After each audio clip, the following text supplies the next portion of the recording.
G'day. Do you have a problem with animals eating your garden? Well, my mum does. So to fix this, I built her dream vegetable garden. And in this video, I'll show you how.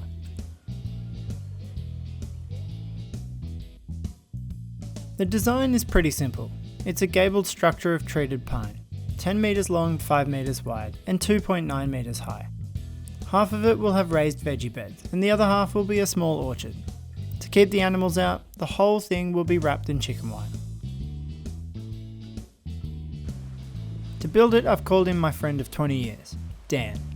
He's a builder by trade, so if anything breaks, I can blame it on him. Mate strongly recommends the use of shoes, shirts and other safety equipment on a worksite. Alright, to get things started, we set up some batter boards for the string line and squared it all up with the 3-4-5 rule. We then measured out the post locations, dropped the string and started digging.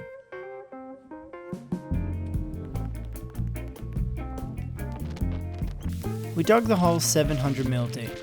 Because there's a lot of moisture in the ground in this area, we put in a thin layer of gravel on the bottom, which will keep the post out of any water that settles underneath. The posts themselves are rated to be in the ground, so doing this was a bit of an extra precaution, just to make sure they'll last.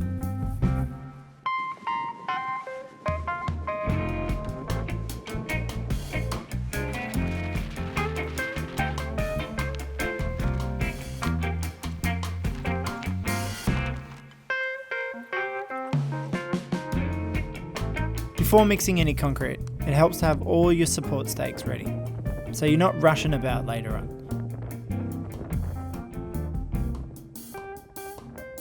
Now we ordered 1 tonne of pre-mixed sand and aggregate and 20 bags of cement, which was recommended by the supplier, and greatly saved on waste. With some scales and a bucket, we worked out the optimal ratio to be 20 shovels of ag to 1 bag of cement. We started setting all the corner posts first. It's a pretty simple process of chucking the post in, getting it aligned, brace it plumb, fill the hole with concrete, and then fix it off so it won't move while the concrete sets. Easier with 2 people, but if you're pretty handy you could do it just yourself. One thing we learnt is that these post levels, those orange ones, don't do a great job when the posts themselves are all twisted. It kept throwing us off, so take my advice and just use a straight level and eye it off instead.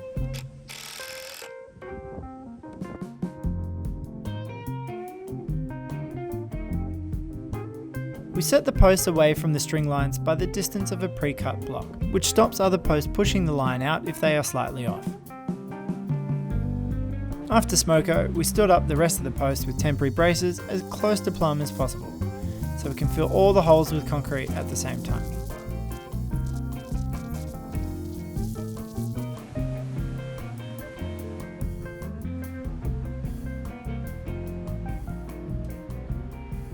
Now a full concrete load used 2 bags of cement and 40 shovels of aggregate, which we mixed by hand in this large wheelbarrow.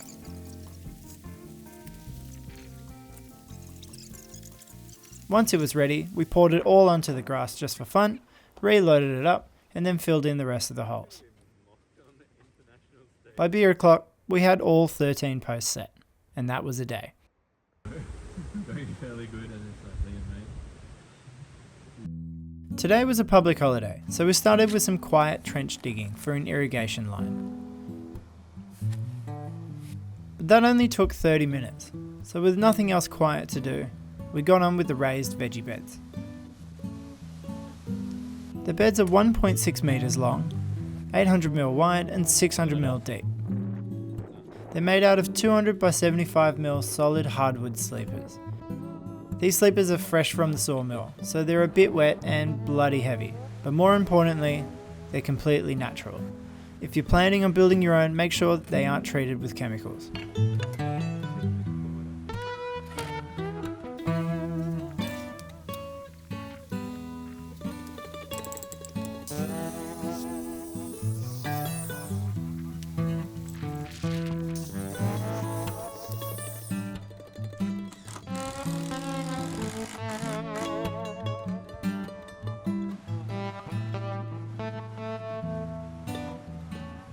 The site had a small crossfall, so we set a string line to the desired height of the beds and measured the lowest and highest spot to figure out how far to dig them in.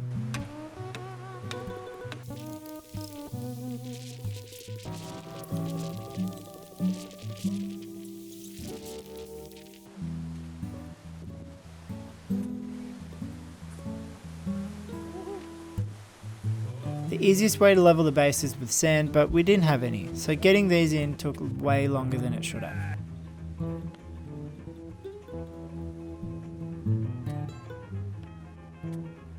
Fortunately, we had our site manager Kevin the Kookaburra keeping us motivated. Once our neighbours had set in for a lovely holiday afternoon beer in the sun, we figured a bit of ambient noise would be a vibe, and finished cutting and dry laying the rest.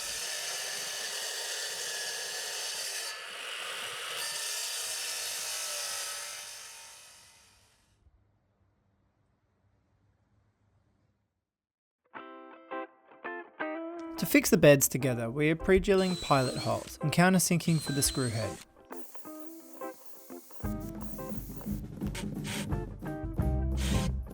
Once the sides are aligned and in position, we pre-drilled the next side and then drove in two 250mm stainless steel screws at each junction.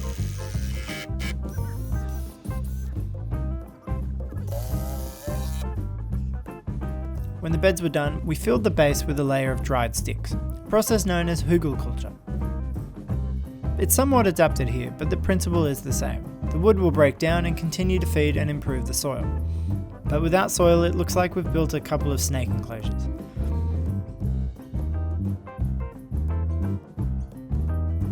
It's now been 1.5 days since we poured the concrete, so it was safe to get back to the structure.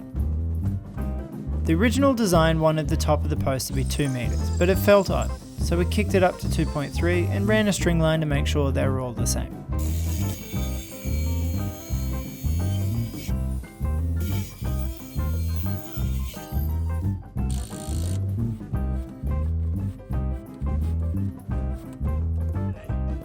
Once the level was set, we took a side each and chopped and notched all the posts for the ring beam. Since we want a flush finish for the chicken wire, the notches are half the depth of the post. Ideally you want no more than 1/3, but since there's no roof sheeting or significant uplift, this will hold just fine.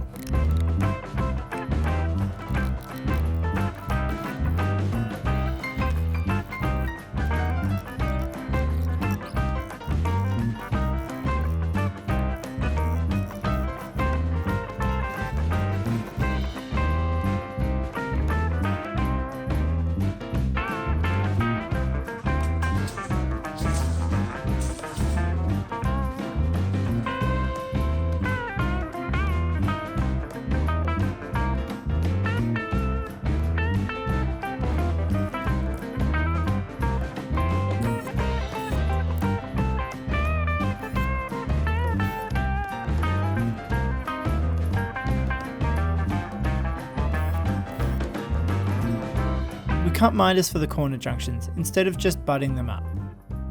The miter will move and separate over time in the weather, but it still looks heaps better than a butt joint, which would also cup over time. If you agree, let me know by subscribing. That's one of our best yet. With the beam level, I could measure up to the ridge height at 2.9 meters. Figure out the rafter angle and cut the central post so that the ridge beam and gable rafters will be supported.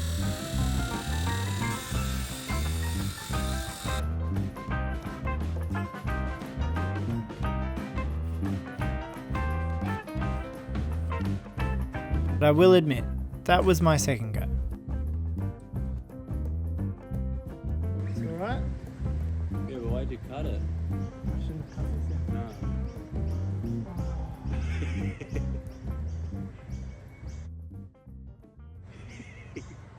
Maybe we can use it.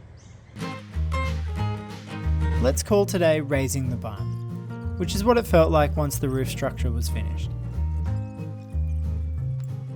We started by putting up a temporary post in the middle and clamped a shelf to support the ridge beam.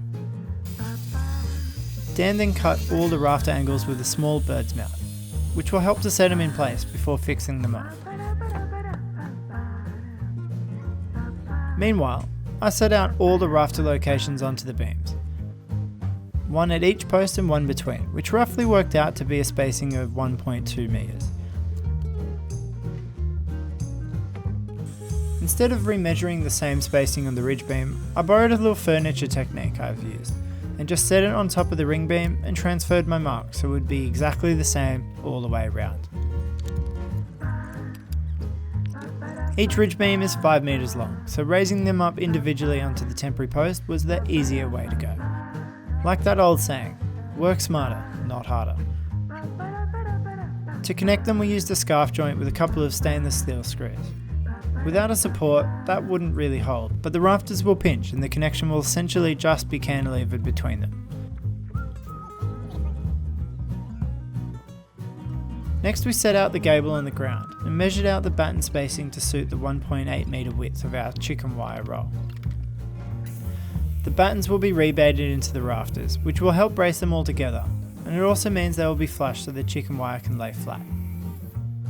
We clamped all the rafters together and cut the rebate once, instead of measuring and cutting each one. It saves time, but also means they will all be the same.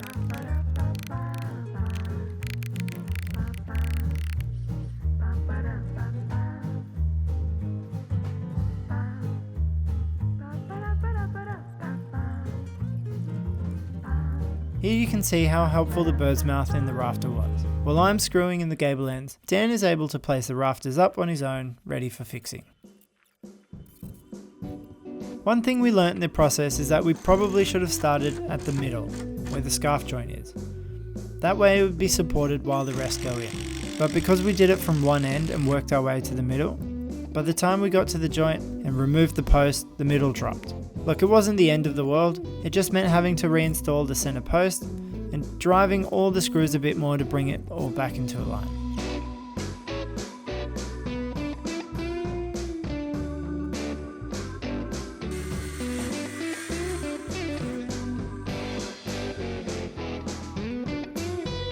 To stop the ridge dropping and spreading the rafters outwards, we screwed in some bracings, also known as collar ties. If there was a roof, I would have made these longer and lower, but we wanted to keep them high so the fruit trees could grow taller, and since it's just chicken wire, there's not much weight on the top of it anyway. Once the battens were fixed to each rafter, the main structure was basically finished, and it felt super strong. Time to call it a day.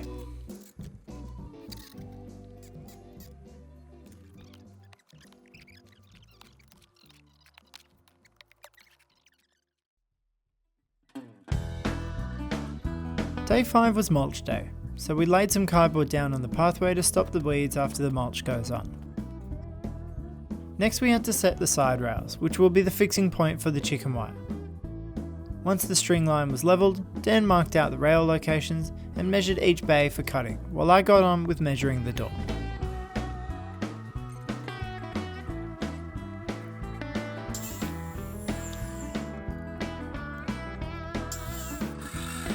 I made the door with 90 by 45 treated studs. It's construction lumber, so it had a bit of a bend to it.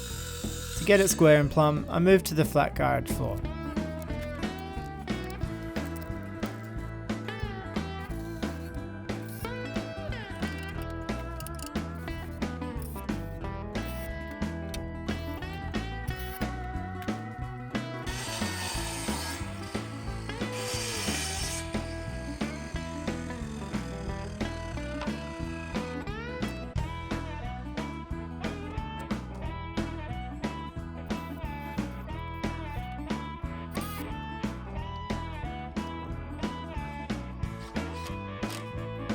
By the time the braces were in and the door hung, Dan had put in almost all of the rails, and decided to flex his building prowess with the carpentry equivalent of a good tyre kick.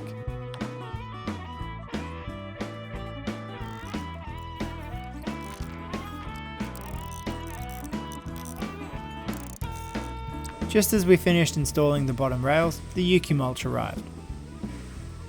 This is what 3 cubic meters looks like if you're wondering. The eucalyptus mulch will help smother the weeds and keep moisture in the ground on hot days. Plus, it's nice underfoot.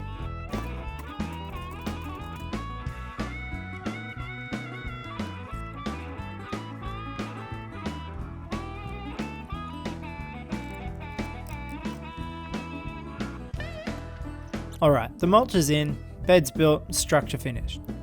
It was time to wrap it in chicken wire. We started at the ridge and rolled out a line on each side.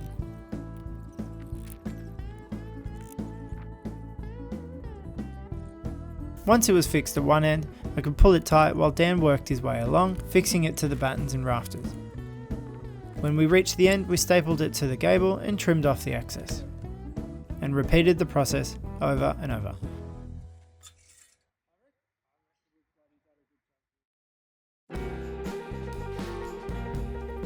Our initial plan was to roll out the wire and then fold it over the beam and down the wall, but it kept snagging, so the tension wasn't even.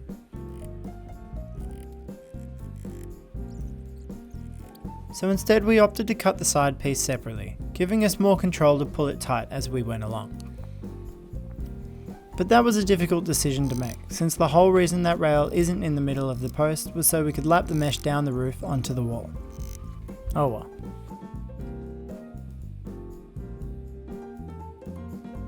We folded over the wire edge at the junctions to help clean it up, and then continued our way around each side with the same process. First fixing one end with U-nails and then working our way along, one person pulling and the other hammering, taking turns with each run.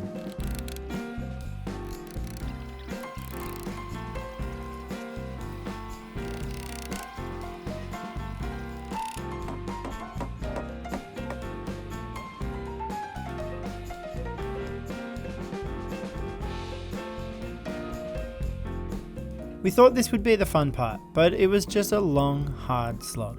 The wire shreds your fingers where it was cut, and you can't wear gloves because it stops you from pulling it tight. I don't think either of us will be doing any chicken wire projects for a while. That being said, it's definitely worth taking your time. There's nothing worse than a loose, flappy wall of chicken wire.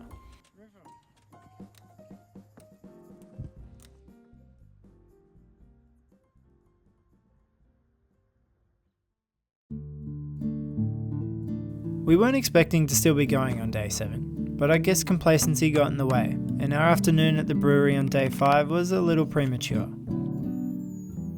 So with only a few hours before my parents arrived home, we raced to complete the finishing touches.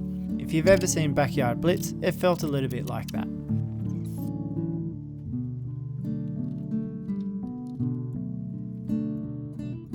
When all was said and done, we had a pretty cool thing to show for a week's work. But there was still one thing missing.